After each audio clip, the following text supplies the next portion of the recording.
Welcome everyone to Trend Talks Life. I am your host, Erin Tomie. Today we're talking to Trend Micro Field CTO, Bharat Mistry. Bharat, how are you doing today? I'm good, thanks, Erin. How are you? I'm wonderful. I'm so happy to have you on Trend Talks Life today, and I would love to just start with hearing a bit about your role here at Trend Micro. Oh, wow. I've had a number of different roles, but in my current role right now, I've got the title of Field CTO.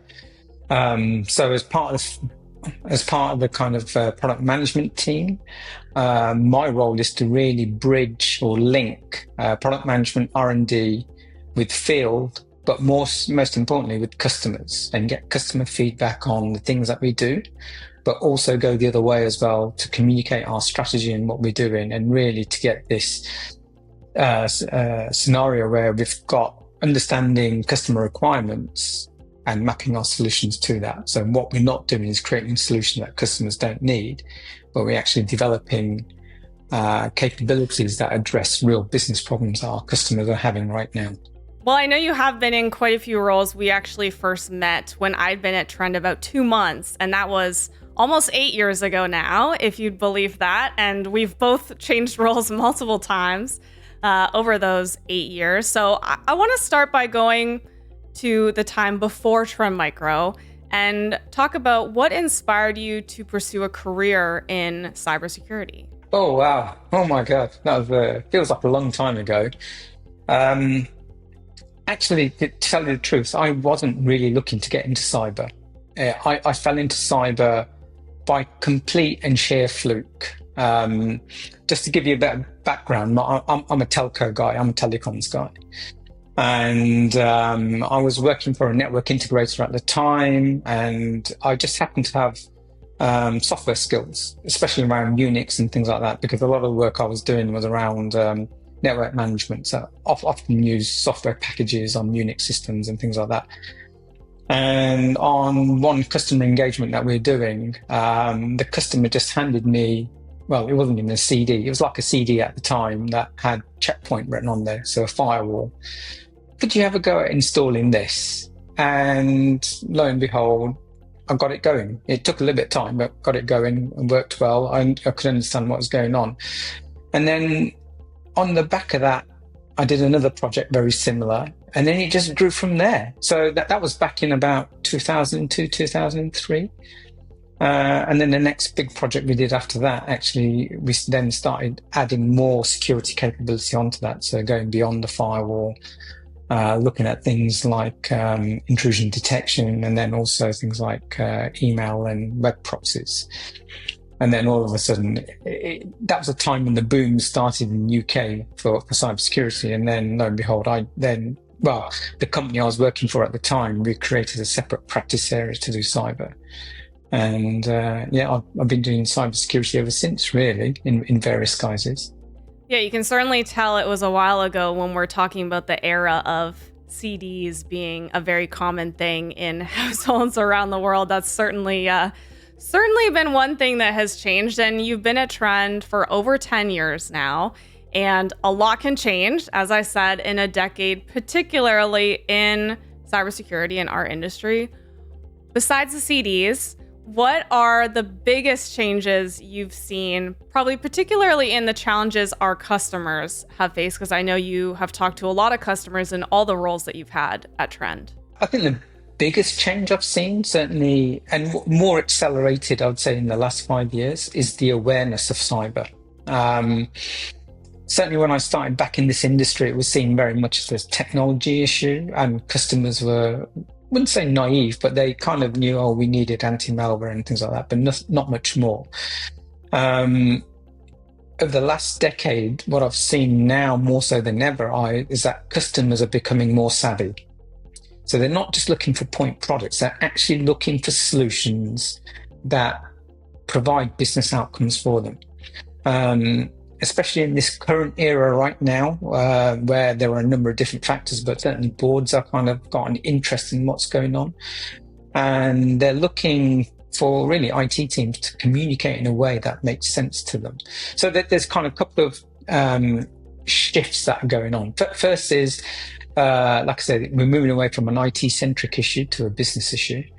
The communication language is also rapidly changing because boards are now interested. It's gone away from being speeds and feeds and things like that, but actually boards are wanting to understand cyber risk and the impacts it could have on an organization. And this has been kind of fueled by things like the tightening regulatory environment, the potential fines, how boards are more accountable than ever. So that's one big thing. I think the other big thing is we're in an era where the attack surface has now exploded through digital transformation. That's been a huge driver. I mean, back just about a decade ago, people were just starting to look at cloud and things like that, thinking, how can we virtualize our infrastructure? But now that's become the norm. If you talk to most businesses right now, they're kind of question, well, why can't I put it in the cloud? It's cloud first. So that those are the kind of things going on. And with that, there's been a number of initiatives around things like reducing cost and reducing complexity. We know there's a skill shortage out there, and it's still ongoing, I would say. And so what customers are asking for is really solutions that kind of talk in those areas. So one is, how can we reduce the complexity in our environment? And invariably, that's the plethora of tools that they have out there. How can we make our operations more efficient? So, how can we replicate and reproduce things that we do day to day and automate where possible? And the third part of it is really, how can we reduce costs, but also protect our environment in a way that makes sense and communicate it? So those are the things that are really changing. And what I would say is there's a big change from what used to be best of breed products. That used to be the thing. Something would happen and then you'd have a vendor that says, oh, I've got something for you. That used to be the mentality. And I don't blame organizations doing that. But now it's very much about a strategic roadmap around kind of maturity and using things like a platform to develop maturity in an organization in a kind of cohesive manner. So those are the kind of changes that are happening now. And it's very much driven by, I would say, businesses having more interest in the cyber landscape than they have done before. It's really interesting to consider how the expectations have changed from, here's a CD, put it in the computer, turn something on, hit some buttons, and then I'm going to forget about it maybe until someone asks about it next time. And we moved into the, like you mentioned, point products, having very complex environments to align with the expanding attack surface, more complex attacks, but also now moving into wanting to consolidate, make things less complex, similar to the CD situation, but also have the platform that you're using cover a lot more things than just, a firewall or blocking threats or taking care of things. We're asking a lot more of something while wanting it to be simpler almost. Yeah, absolutely. The biggest problem in the past is all the data silos that are being out there and actually using it in a way that makes sense. In the past, it's, we just need to do this one function and no more. Now what we're seeing is actually these capabilities, we need to kind of ensure a couple of things. One is we need to have a protection layer that gives us a level of, I would say, protection and resilience. Secondly, based on that resilience, we can then start to innovate in what we're doing as a business. So what I would say around that is that, cyber used to sit as a standalone activity in its own right, and certain security teams used to work that way. What we're seeing now more so is cyber is now supporting the IT strategy, which in turn is supporting the business strategy for an organization. So you can see that's all interlinked, which has never happened before. But that seems to be the norm. A lot of things have changed in the last decade. Looking forward, what are you most excited about right now in the world of cybersecurity? Well, it's going to be no surprise here. It's all about AI. How AI is reshaping, certainly from a defender's point of view, what we can do now and what we can do in the future.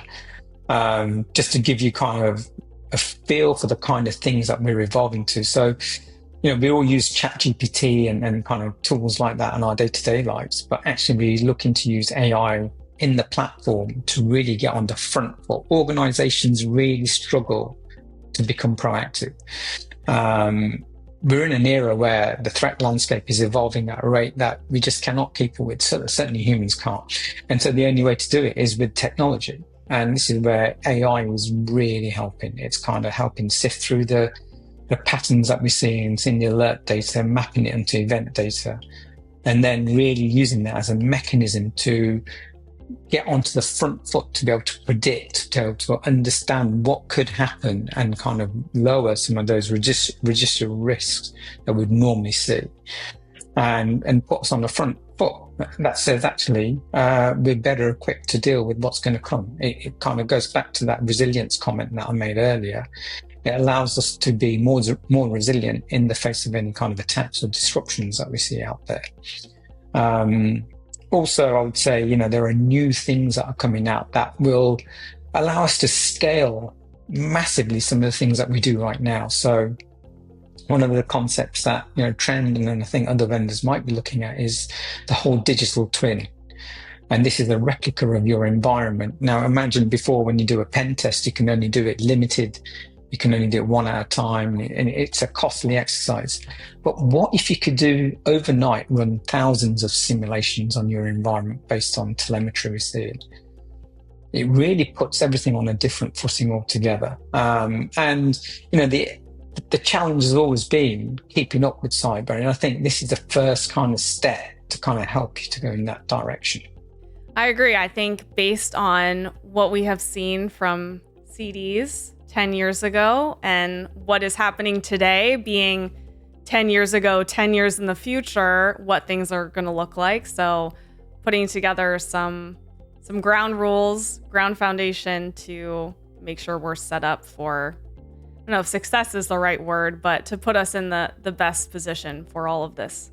No, absolutely. It's that ongoing battle, between defenders and attackers. And I would say for the first time in a very, very long time, the defenders are in a position where we can actually be more confident as to what's going on.